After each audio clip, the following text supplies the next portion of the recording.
Hey everyone, welcome back to Moving to Georgia. I am Sarah Maslowski, your local trusted real estate agent here in the North Metro Atlanta area, helping you move to Georgia. Every single week, we're putting out brand new videos on what it's like living here in the Metro Atlanta area. And today we're going to be deep diving into what's happening in the market, local developments that you need to know, and we've got a very special guest joining us tonight. Welcome, John. Thanks for joining Hey, us. I'm glad to be here. Thanks for having me. Yeah. So John Birchfield is one of our very trusted preferred lenders that a lot of our clients work with. And so if you reach out to us, likely you are going to be connected to John as one of our trusted experts to help guide you with your move here to Georgia. How have things been for you? It's been great. It's been a very active buying season so far as the spring buying season warms up, and that's fun. It's fun to be able to help people and be able to feel like you've got stuff to work on all day long. I'm enjoying it a lot. Yeah, I totally agree with you. Definitely does feel like spring has sprung. And Yeah. so let us know where you're watching from and joining the live stream tonight, whether you're local or you're watching from out of state. And let us know, like, when do things start to pick up in your market there for real estate? Some people have really early springs, which feels like we have here in Georgia. And then some people, spring market doesn't hit until like late April, May. So let us know where you're watching from and what things are feeling like where you are at. So when you say that spring has sprung for you, what does that translate to? How do you know that? Yeah, it starts with the just phone calls. People asking questions and people just interested and engaged in the possibility of buying, selling. What's it look like? What would be my numbers? Those kind of conversations. When we see an uptick in those, then we know that a few weeks later we're going to start getting binding contracts coming in. And this year we kind of already had binding contracts coming in very, very quickly from those phone calls, which is something that I think we've missed maybe over the last couple of years, where buyers have been real tentative to really make a decision. They may like test the waters, like what are rates? What would my payment be? What are my scenarios? But I'm not in a hurry. And now there's a sense of excitement. Like, what are my numbers? Okay, I'm going to go buy a house this weekend, which is really cool and really fun to be a part of. And that's, I think, a shift that we're seeing just in the last couple of weeks, and it feels more normal Yeah. to where we are used to being outside of the last little window of a couple of years. Yeah. James is joining us from Wesley Chapel, Florida. They've got crazy development here in the North Tampa metro area. So I'm glad you're joining us from Florida. We help quite a bit of clients relocate from Florida and a lot from that Tampa area. So it's weird that the Florida to Georgia pipeline is where it's at, because also Florida is a top destination where a lot of people are moving to. And yet we get a lot of people that are moving out of Florida because they realize all the things that go with Florida that they don't want anymore. That is interesting. I've never really thought about it, but there is a pretty substantial migration from Florida into North Georgia. But I've never really asked why. What tends to drive that move? Yeah. So thanks for joining us tonight, James. And if you're thinking about moving to Georgia, let us know in the comments of what's kind of driving that decision, so we can talk about it and see if that kind of fits in with what our other clients are doing. Yeah. So we currently right now are talking to a lot of buyers, a lot of people that are watching from the channel that are thinking about making the move, that are wanting this to happen in spring so that they can get settled in before their kids start back school in the fall. So we're having a lot of conversations right now with buyers, prepping them for the steps that they need to take in order to make the move. So working with a lot of clients that are doing exploratory trips, coming into town, getting a feel for the area, understanding where they want to be, talking about what does it look like to put your home on the market so that you can make that move. And a really exciting thing that's taking place in the market right now is that we have a lot of, well, I messed that up. We have a lot of more homes on the market right now today than what we have in a long, long time. And a lot of what is driving that is that for the first time in 5 years, there's more sellers that have a 6% or higher interest rate than sellers that have a 3% interest rate or below. And the reason that matters so much and why it's having that impact is due to the fact that a lot of sellers no longer have that interest rate holding them hostage of saying like, oh my gosh, I'm giving up that, 3% or lower interest rate. Now we have more of these sellers that are on the market that have a 6% or higher interest rate. So that's a really great thing for the market right now.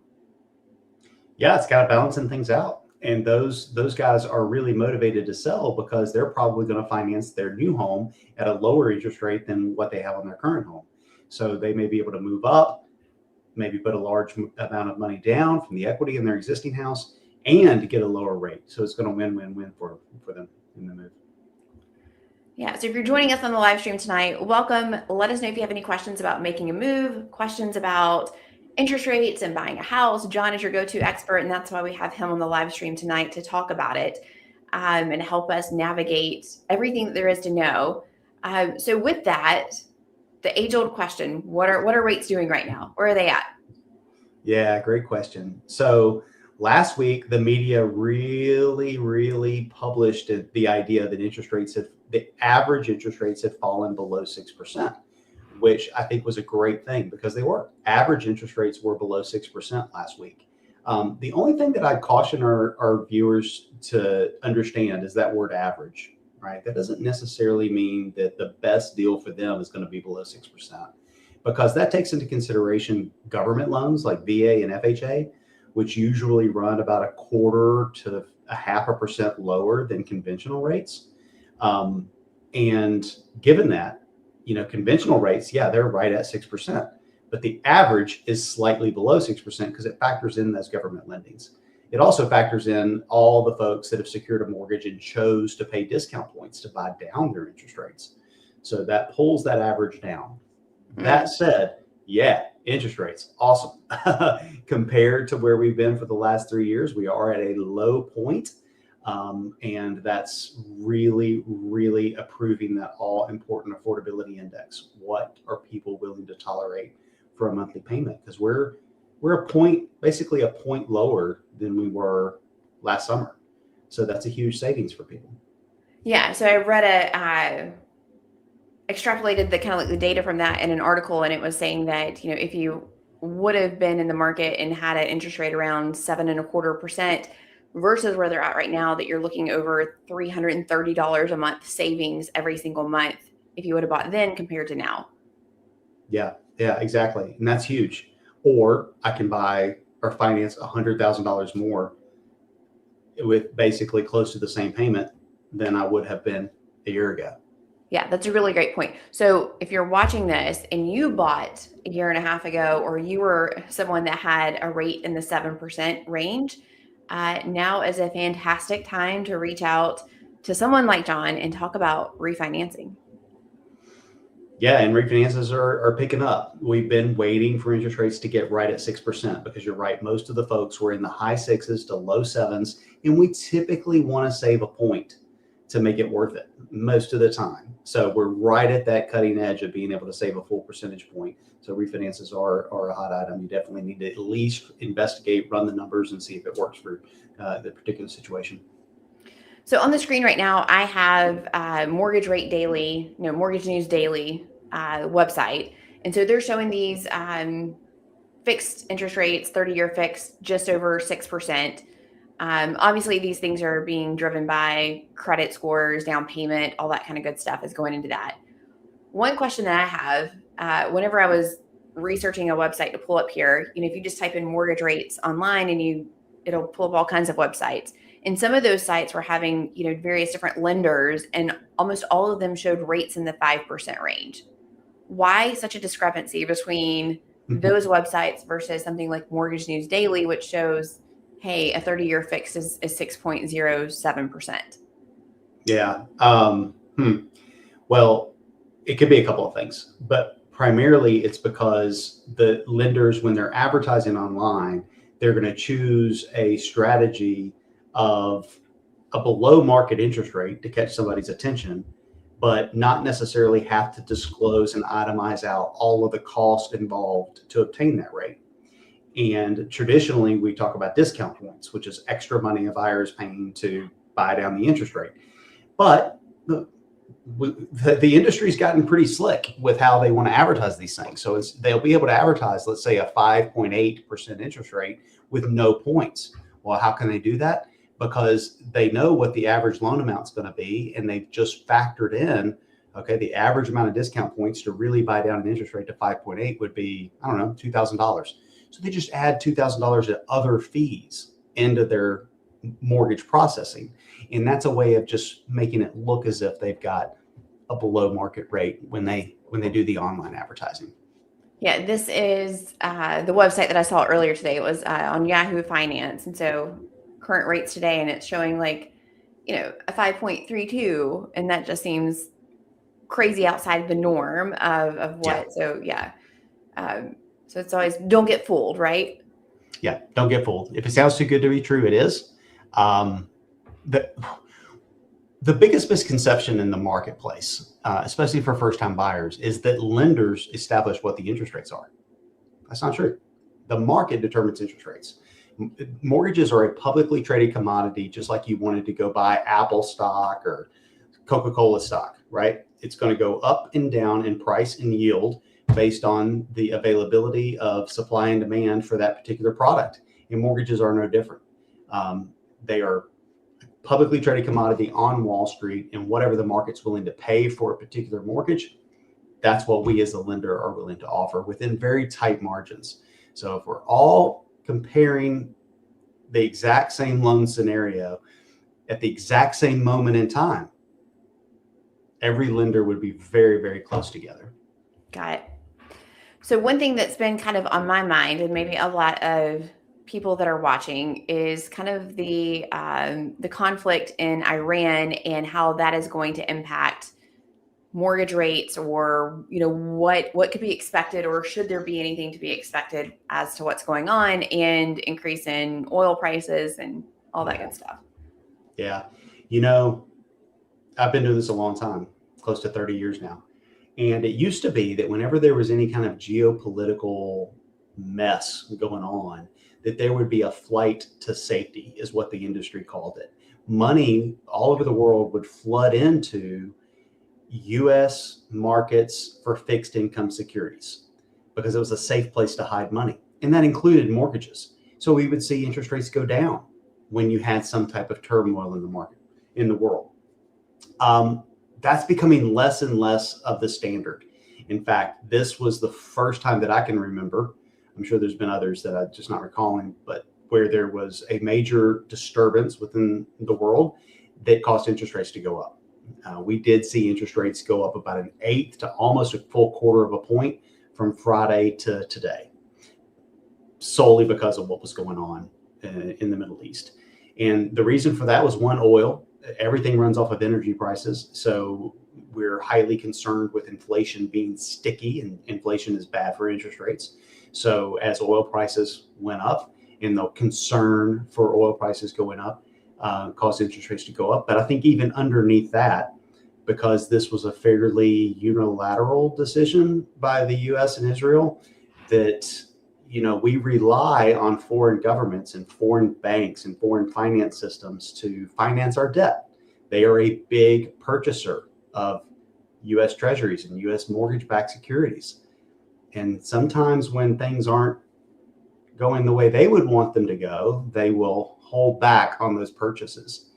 And that will cause interest rates to go up a little bit. So I think you're seeing a little bit of that effect play into it as well. But primarily the motivator is this going to cause inflation to be more sticky than we otherwise thought it would, because energy prices have gone up a little bit.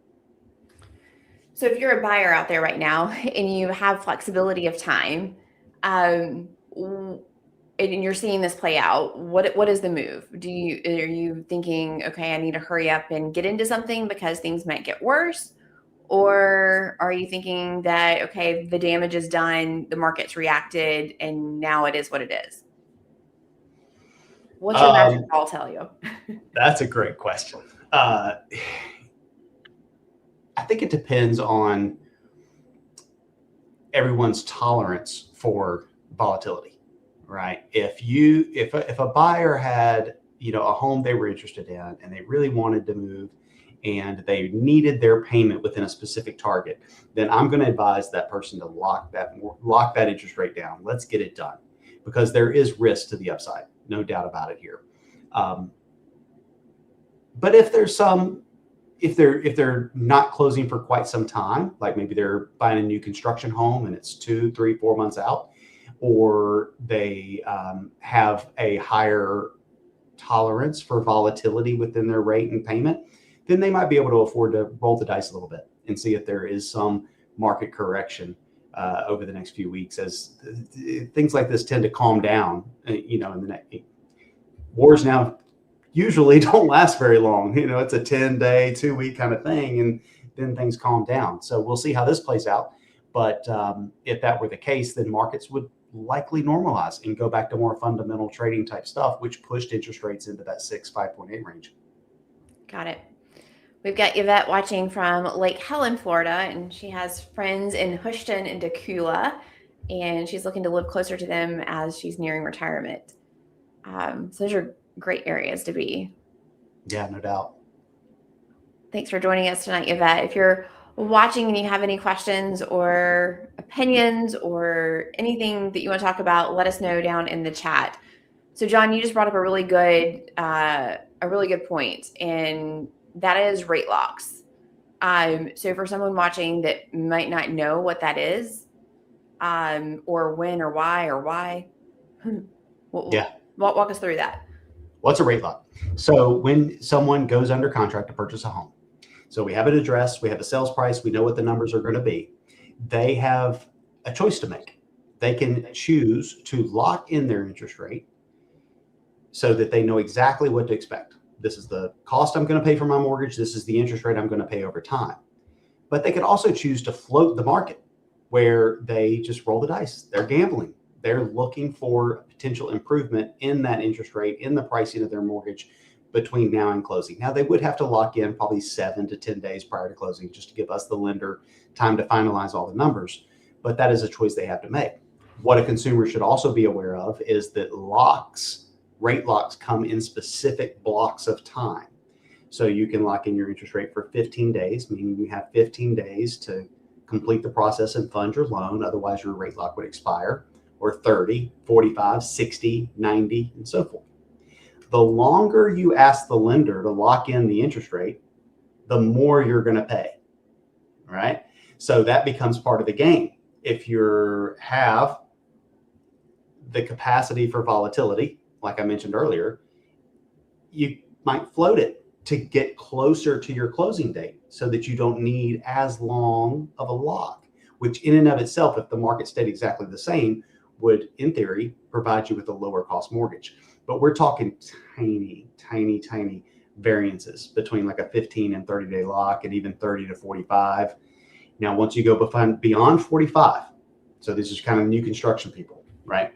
When you're looking for what we would consider a long-term lock, anything beyond 45 days, the cost of that is going to be substantially higher, right? So if we're in a market where rates are fairly stable, like we have been for the past 3 or 4 months, or going down, which we have been for the past 2 months, we're probably not going to lock in until we get at least within 45 days.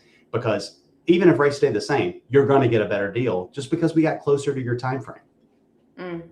Got it. So really the rate lock is, we want to capture it maybe before, if we think things might get worse, or potentially some bad news on the horizon, or we're hoping that if we don't lock it in, that we're going to be able to capture a little bit of a dip in the market to capture that savings, and or worst case scenario, things stay the same and then you're locking in there. Yeah, exactly. But, again, it comes back to your tolerance for risk, right? If you're going to just not be able to sleep at night because you lost 1/8 of a point on your interest rate, or 1/4 of a point, you probably want to get things locked down so that you don't have to worry about it, don't have to be concerned with it. I have a handful of buyers that I'm working with right now that chose to float the market because we had seen like this steady and slow improvement in interest rates. And then we had a war break out. Right. You can't predict that stuff. And you certainly couldn't predict that interest rates would react the way they did when the war did break out. A conversation I had with a buyer the other day, they have flexibility, so they could do it now or they could wait. and move towards the fall. And we were kind of weighing out the pros and cons and talking about it. And one of the things I brought up to them is that we know what market we're in right now. We know what the rates are. We know what the inventory, we know what pricing is. What we don't know is what things are going to be 3-6 months down the road. And although they're expected to stay pretty stable, at least that's what economists and experts are predicting, we don't know when it comes to things like war and what could pop up at any moment. And so we can always capture a lower rate down the road through a refinance if things were headed towards that direction. We can't go backwards though in time and say, dang, I wish I would have bought in the spring when interest rates were in the low sixes and now they're at 6.25, inching back up to 6.5 again. Yeah, and then the other side of that is what might happen to the real estate market catching fire if we continue to see improvement in interest rates, right? So if somebody's still in that same old conversation we've been having for 3 years, waiting on interest rates to get lower, well, every time interest rates get a little lower, there's more and more buyers competing for the home that they want to purchase. And we have definitely seen that. As we opened up the call, how much more activity we have this spring compared to the last few springs. So there's going to be more competition for the exact same house, and that's going to push the purchase price up. That's going to lower the amount of incentives that the buyer could potentially ask for. So it's going to be a trade-off. You might get a better rate, but you might be paying more for the house. Yeah, so, that's such a good point. Yeah. That brings up a great question. Is it accurate that mortgage pre-approvals are only good for up to 90 days? No. They should be good for 120 days, typically speaking. And I would also add that I always counsel buyers not to worry about that, right? Like, don't be too concerned. The quicker you can put an approval in place, even if you don't have a specific time for when you want to move, the better off your financing structure is going to be. What do I mean? I cannot tell you the amount of times I've had, especially with first-time home buyers, where they might have a 714 credit score, 719 credit score. Good credit. Perfectly approvable for a mortgage. If they call me the day they're writing a contract, we got what we got. We're going to close on that 714, 719. But if we're talking that months and months in advance, I'm going to counsel them about a couple of tweaks that they can do here and there about how they manage their month-to-month finances that is going to optimize their qualifications to get a more affordable mortgage, right? So the longer we have between pre-approval to contract to close, the better. It can't hurt you. Meaning, even if the approval expires, so what? All I got to do is click a button and we're right back updated and we got another 120 days. So I never really concerned myself too much with how long it's good for. So I think that's crucial because a lot of people think that, I only need to reach out to a lender way ahead of time if maybe I know that I might have bad credit or maybe I know that it might be difficult. And so I think a lot of people are saying, like, I've got great credit. It doesn't matter. I'll get pre-approved when I'm actually out there house hunting. And yet those tiny cutoffs or brackets that they price mortgages and all that kind of stuff in, a couple of points one way or the other can end up making a big difference. It can make a huge difference. And another one that's very, very common, way more common than you might expect, is folks that have cold, hard cash, green American dollar bills stacked up in their house. And they've been saving and saving and saving for their down payment. And then they call me and they says, I've got $50,000 to put down. I had this conversation today. And I'm like, great, send me your bank statements. Let's take a look. And they send me their bank statements and there's a couple thousand in there. I'm like, well, where's the down payment coming from? I've got 50,000 cash. I'm like, cash? Like, really cash? And they're like, yeah, cash. Okay, we can't use it. We can't use it. And there's some anti-money laundering stuff that gets embedded into the mortgage process, where every dollar you use to buy real estate has to be what we call sourced and seasoned. We have to know where that money's coming from. Now, we're only allowed to look back 60 days in time, right? So if you go take that 50,000 cash and get it into various different accounts, once it's there 60 days, we can't ask any questions. It's your money. You can use it for whatever you want to, including purchasing real estate. Again, time is our friend. If I have that conversation as they're going under contract, we're in trouble. If I have it a few months ahead of time, no problem. We got you covered. Yeah, that's such a great point. Also, so if you're getting your money through funny business, you just have to have it in there for at least 60 days and then who cares? Yeah. I wasn't going to say it out loud, but you did. I can say it. So one thing that's really cool, and that we haven't had something like this in a really long time. Tell everyone about, if they're watching this, first time home buyer, or maybe like, hey, we're getting everything together, but things are tight. We've got a really cool first time home buyer / service worker program that might help with a down payment. Yeah, we do. I'm really excited about these programs because I just have a real passion for helping first-time buyers enter the market. What we know is that the biggest obstacle for a person to buy their first home is the down payment. Most of the time we're asking for 3 to 3.5, 3.5% down. And when the average purchase price is running, $350 to $400, that's a significant amount of cash. And it is really, really hard to accumulate that much savings that you can part ways with for a down payment. So there are programs that have some availability to help with that. And we get funding on one particular program every calendar year. Comes out in February. So we've got funding as of right now that provides up to $17,500 in down payment assistance for first-time buyers. It provides up to $20,000 in down payment assistance for service workers. And that's a broad range of folks. That's people who work for school systems, fire departments, police departments, EMTs, anybody that works within a hospital system. So it doesn't have to be a nurse or a doctor, or you can be a receptionist or a janitor. Anytime, if the pay stub comes from any of these systems of which support our existence, right? Think critical workers back in the COVID terms, right? Wasn't that the word they used? Critical. Yeah. People that had to go to work no matter what. If that was you, then you might qualify for up to $20,000 in assistance. And so what I really love about this is that oftentimes whenever I'm talking to clients who ask about these types of programs, usually I'm saying like, okay, there are programs out there, but they're hard to put together. Most people don't qualify. Really, you have to like pay it back, and there's like higher interest rates. Yeah. There are some qualification elements with this, and yet they're a lot better than what is typically out there. Is that fair to say? Yeah. The biggest qualification factor is you can't make too much money, right? So it is reserved for low to moderate income families. So, and it is household income. So even if a working adult is not going on the loan, we still have to consider that as income that could potentially disqualify you from the financing. But the good parts about this is that you get the same exact mortgage that you would have otherwise obtained, even if you put your own money down. The interest rate's not higher. The fees are not higher. The money itself, yes, it is a second lien on the home, but it is forgiven over a 5-year period of time. So if you maintain residency in that home for 5 years, it's gone. You don't have to pay that money back. And let's say you make it 4 years or 3 years, it's forgiven at 20% per year.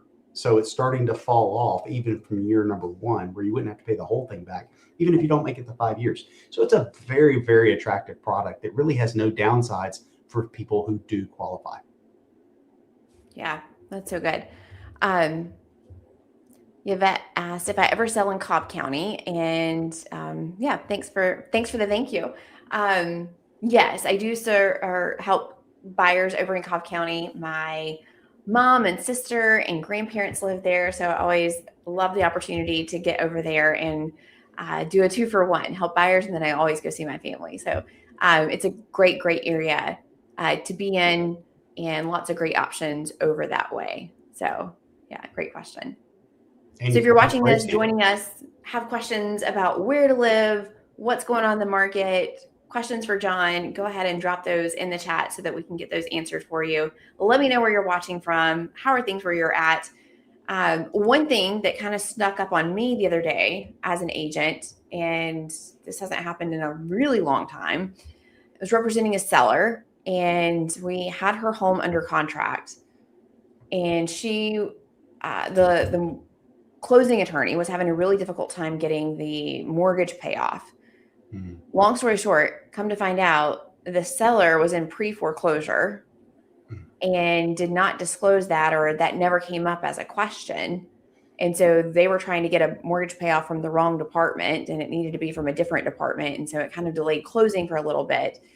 But that just was something that didn't cross my mind to think like, oh, I should, include this as part of my consultation with sellers. Like, are you in, any type of financial distress with your current mortgage provider? And if so, we can take steps to mitigate some of these headaches ahead of time. So just sharing that out there, for everybody that, if that is you, this seller was still able to sell their house and walk away with a good chunk of change. And so that's the great thing, is that, in today's market, there's still so much demand. House prices are still so good that even if you are a little bit underwater, there's great options out there for you that's still going to put you in a good position. Yeah, no doubt. And to call the lender and work with them. Yeah. If you provide them evidence that you're putting it on the market, that it's going to be listed for this amount, get a good CMA from, a realtor, then even if you're underwater, there's a good chance that they might negotiate a lower payoff, like forgive some back interest, some late fees, some things of that nature, to get it to where, they can walk away from the home. The lender doesn't have to go through the foreclosure process, and the seller doesn't have a foreclosure hanging over them. They can actually sell the house. So one of the things I'm really excited about for the market that we're in right now is that I feel like buyers, sellers, they have a lot more certainty on what's happening in the market. Interest rates have been in the low sixes, for a good while now, and they're anticipated to stay in the low sixes throughout the rest of the year. So we have a little bit more certainty there. We're starting to see more and more sellers put their home on the market. Inventory across the metro Atlanta area is up across all counties, and we're seeing about 3 to 4 months supply of inventory on the market. And what that means for buyers, if you're watching this, it means that you've got more homes to choose from, which is a really, really great position to be in as a buyer, because that puts more of the power in your hands. Meaning, you're not stuck with just 2 good options. You might have several good options, and therefore you can negotiate. So it's a really, really powerful position to be in. And in fact, out of all the buyers that we've helped this year, we haven't had one person have to pay full price for a house, which is really cool. Mm-hmm. And if you're one of those buyers that needs help with closing costs, or, putting all the puzzle pieces together, this is like the perfect prime time to be a buyer in the market, because we're often able to negotiate seller paid closing costs. Yeah, I've noticed that today. I would say over 50% of the contracts that we've gotten over the last 6 weeks have a significant amount of closing costs being paid by the seller, over $5,000, some $10,000 to $12,000 in closing costs being paid by the seller. That makes an enormous difference as to how we can help the buyer structure their financing for the best possible outcome, the least expensive mortgage. We can take that money and buy down the rate. We can add more money down, because now they don't have to allocate some of their savings towards closing costs. They can actually put more money down. Sometimes that improves the loan to value ratio and makes the entire financing package more affordable. So there's all kinds of fun things we can do when we've got sellers that are willing to help out. And I think the cool thing is that even if you're someone that's watching and you're like, okay, yeah, I got money for down payment and I don't really need seller paid closing costs, it can still be very beneficial to negotiate that seller paid closing costs versus just reducing the price of the house. So, like John said, buying down the interest rate, or oftentimes I have buyers, when we're walking through a house, we're saying like, hey, this house is perfect, but I'm going to have to spend $10,000 on a new fence because I need one for my dogs and kids. And, this is essential for us living here. Well, having the seller cover that $10,000 in closing costs, that directly pays for your fence or any upgrades or improvements that you want to do to the house, so that you can hold on to that money. So then you're instantly just turning around, putting it back in, and the seller's paying for it. Yeah, exactly. It's a wonderful strategy. Yeah. So you've got more inventory on the market. You're able to negotiate pretty well with sellers right now. And I'm also seeing that we're getting quite a lot of home to sell contingencies accepted by sellers, which is just another indicator that now's a pretty darn good time to be a buyer in this market, because you have a lot of leverage on your side, and we haven't had that leverage over the past couple of years. Yeah, that's one that I'm really excited about, because having to try to manipulate the numbers to where somebody can buy before they sell, that's a challenge, across the board for us and for the buyer. And to be able to sell and buy on the same day, so you've got all that equity that you're typically getting from the sale of your home and use that as a down payment on the new one, that's it's going to make it easy on everyone. Yeah. So if you're just joining us in the live stream, welcome. I've got John Birchfield, my great trusted lender, here on with us. We're answering questions about the housing market, what we're seeing with loans. If you're thinking about making a move, drop that in the chat. Let me know what your questions are. Happy to get through those as well. But I would really love to dive into some local developments and things that we're seeing happening around the Metro Atlanta area. One kind of strange thing that I feel is a little weird is that we have our own little heated rivalry going on between two developers in the Alpharetta area. One in South Forsyth County, which is a proposed development called The Gathering. They are trying to attract an NHL team to relocate or expand here to the Atlanta area, which I think this will be like the third time Atlanta's had an NHL team, if that actually happens. But not only are they trying, there's also a mall in Alpharetta called North Point Mall. It's okay. It's seen its better days. And there's developers there trying to also redevelop that area and develop it into an outdoor shopping center and build an arena to attract an NHL team. And these developments are like 15 miles away from each other. And so it's really surprising to me that we've got two different developers trying so hard to bring an NHL team here to the area. What do you think about that, John? So I'm confused. What if they both get approved? Only one of them is going to get the NHL team. So what would the other developer, what would they turn their arena into? What would it?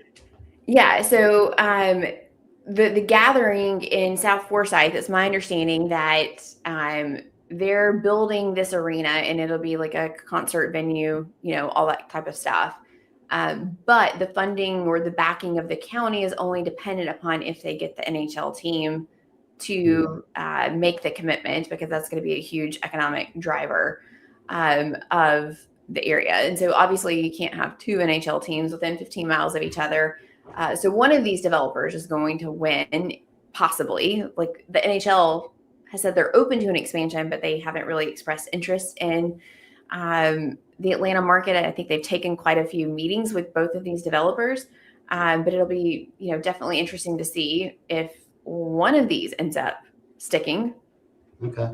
It feels like South Forsyth would be too far for an Atlanta NHL team, even though they're not far apart, right? It is further outside the perimeter. And if you think about all the Atlanta Braves went through when trying to move out of town and into Cobb County, that wasn't, a lot of people did not like the idea of Atlanta Braves not being in Atlanta, right? So I think you might have the same pushback from the NHL about going that far out, even though it's not that much further. It's just that much further. Yeah, it'll be interesting to see what happens. I know the Gathering, they've been at this for well over like a year and a half trying to make this happen, whereas the North Point Mall developers are just kind of like in the early stages. So it'll be interesting to see what happens with this. Yeah, for sure. But there's definitely a lot of people and money and a lot of good infrastructure over in that area. But you're right, it is on the outskirts of Metro Atlanta. Yeah, but I think Atlanta does deserve another shot at an NHL team. I am not a huge hockey fan, but we all love to see those guys and ladies take home the gold in the Olympics. So that was pretty cool to watch. And I think right now there's like some fever around hockey. Yeah. So if Atlanta were to get a team, I think that'd be really great. So anytime I post about this on Instagram, I get a lot of people who are hockey fans and a lot of parents that are hockey fans in the Metro Atlanta area talking about how we need more ice in the area. And I think it's funny, like that's their term of, I guess there's been a lot of recreational rinks and stuff like that where kids play and take lessons and all that stuff that have closed down over the years. And so they're really hopeful for this, that will ignite, a new economic drive to just hockey overall here in the area. Such a foreign concept for us, though, here in Georgia, I feel like. I know. I think the biggest rink that was around turned into pickleball courts, right? Pickleball that's the one that I got heard a lot about that one shutting down. Yeah. But we still have a good one in Duluth. So Gwinnett County still has a pretty good minor league team, right? Mm-hmm. Yeah. Minor league team, and then they've got a rec location right off of Satellite Boulevard, just not too far from Gwinnett Place Mall. Got it. That is a rink where you can just go and skate or all the things. Very cool. One of the things that I'm excited about is that over in Brazelton, so across from Chateau Alon, there's a Publix that used to be right there. They built a brand new Publix right next door, a brand new shopping center that's opened up, a lot of cool restaurants and things popping up over there. But in the old Publix shopping center, they are going to put a Sprouts grocery store. Oh. So this area of Metro Atlanta, so Brazelton, Houston area, Jefferson, kind of like 30 miles north of Beaufort, there isn't really a specialty grocery store. So this Sprouts is going to be a really great addition for those clients of mine that talk about like, hey, I want to be near Whole Foods or a fresh market. Not quite that, but it's close. And this will give you a great option in that area. So it's a really great sign, I think, of just the economic development and the household income and what you can expect in that area with this location of the grocery store. Yeah, I'm a huge fan of this. We definitely enjoy shopping at those types of grocery stores. Big fans of Whole Foods. Right now, we drive to Alpharetta usually once a week to go to Whole Foods. Okay. We're excited about the one that'll be open a little bit closer to us here in Hall County. I think later this year. But having Sprouts down the road, that's going to be really nice. Yeah. I do think it's interesting, though, that they're putting a Ross next to the Sprouts. It just seems like two stores that don't quite go together. I think more like a TJ Maxx or a Marshalls for all my ladies that are watching. You get me on this trade-off here, but it feels like a little bit of a weird juxtaposition. Yeah. A little bit different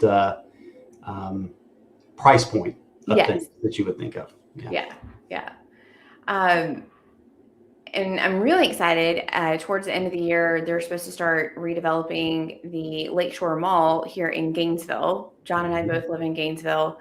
That's going to be super duper exciting to see what's coming. I'm eagerly anticipating the announcements that are coming from the developers to see what retailers they're nailing down for this. And it's been rumored that they are trying to attract a specialty grocery store for the development.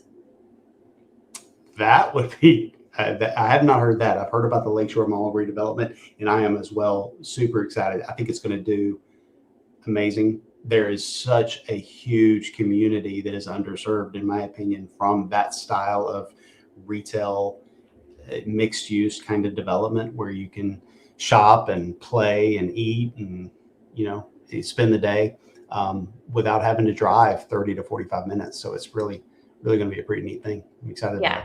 I tell everyone about this, that when we talk about Gainesville, it's funny because there's some people that I see online in like these women's mothers Facebook groups, and people are thinking about making a move, and so they'll ask questions in there about where they should live, or someone suggested this, and oftentimes I'll see some people say, oh my gosh, I would never live in Gainesville. And I'm like, why? And oftentimes, they're living in Alpharetta area, and that is a much higher price point, median household income. And I think a lot of people haven't been to Gainesville in the last 3-5 years to understand how much it's changed, how much it's grown. And this is like the last piece of the puzzle that I think Gainesville needs, with the exception of maybe like the school systems need to get their rankings up a little bit. But lifestyle wise, like this is the last puzzle piece that Gainesville needs to like really put it on the map, of what we're missing, like you said, so that you don't have to drive 20-30 minutes into Buford to go to, normal shopping stores like Gap retailers such as that.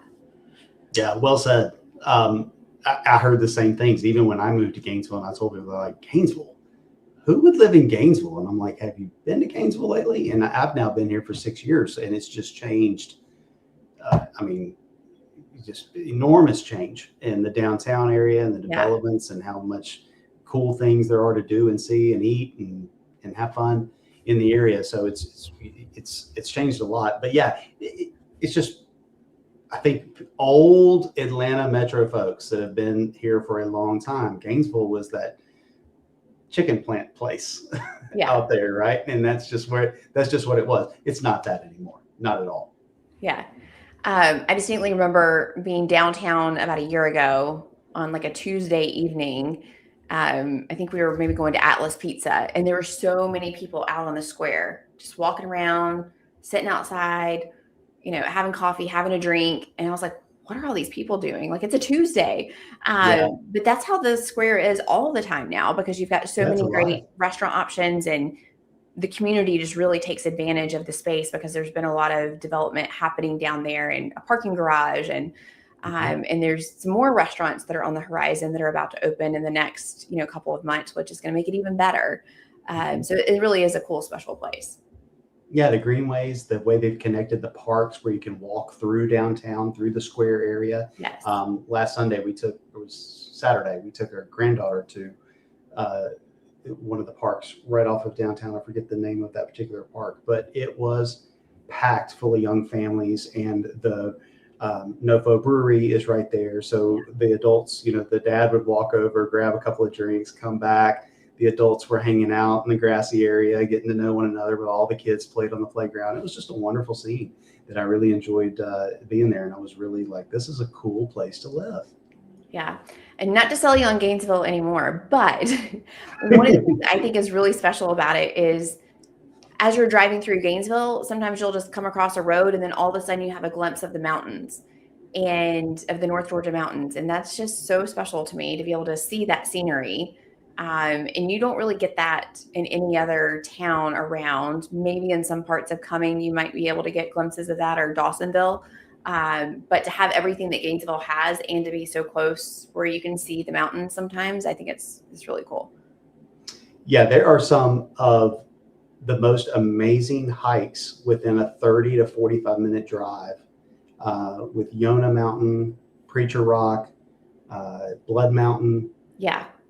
Amazing hikes. Parts of the Appalachian Trail. The Appalachian Trailhead is at Anacolola Falls, which is just less than an hour from Gainesville. Yeah. And that's the start of the Appalachian Trail. You could walk all the way to Maine. I had a consult today, or talking to some buyers that are going to be moving down here from Indiana. We were talking about the town of like Jefferson, Brazelton area, and then comparing that to Cumming. And I was saying, like, one of the positives about the Jefferson area is that you're only 30 minutes from Athens, which is a really special, cool town. Lots of great restaurants, lots of things to do. And he was like, well, do you not get that type of thing over in Cumming? And what's really special about all of these towns that we cover and help clients move to, you can drive 20 minutes, 30 minutes in any direction and hit so much to do, so much recreation. And it's impossible, I feel like, to get bored here or not have something to do on the weekend, because there's just always so many great options in any direction that you want to travel. Yeah, that's a good point. Athens is a great town. So I was thinking, go Dogs. I lived in Athens for a long time and really enjoyed it. But yeah, I mean, Cumming, you're right there on 400, so you can shoot up or down either direction and get to some really cool places. Yeah. Yvette mentioned the Kill Ones on the Gainesville Square. Yes, that is a great addition. I was happy when I saw that come in. So yeah, that's really good. Get ice cream, fudge, anything you want. Have you eaten at Cotto yet? The Yes, Italian restaurant? yes, a few times. Okay. Yeah. It's right there next door to Kilwin's. Really great. Talking to a former client the other day, and he lives in Gainesville and hadn't eaten there yet. I was like, what do you mean? You have to go. It's so good. Yeah. I've heard the Sunday brunch is out of this world. I haven't Really? been yet. And Okay. brunch is my favorite meal. So Yeah, I think they do a Sunday brunch and it is like insane. I think I need to do some research for that. And I'll pitch them on making an appearance on my Instagram. So shameless plug, if you're not following me on Instagram, go over there and follow me. We are covering all kinds of things that are happening here in the area. We post something new every single day, keeping you up to date on restaurants and developments and everything that's happening. So if moving here is on your radar, go follow me. It's North Metro Atlanta Life over on Instagram. So I'm starting to learn that I can tell restaurants, hey, do you want to be featured? And they're like, yes. And then I get to go eat, which is really fun. That's awesome. Yeah. I think in another life, I could have been a food influencer and be happy as a clam. Me too. Boy, do I love food. Yeah. Well, thank you, John, for joining us and giving us all of your great insights. Definitely, if you're thinking about making a move here to the Metro Atlanta area, make sure you get connected with me and especially if you have any questions about mortgages.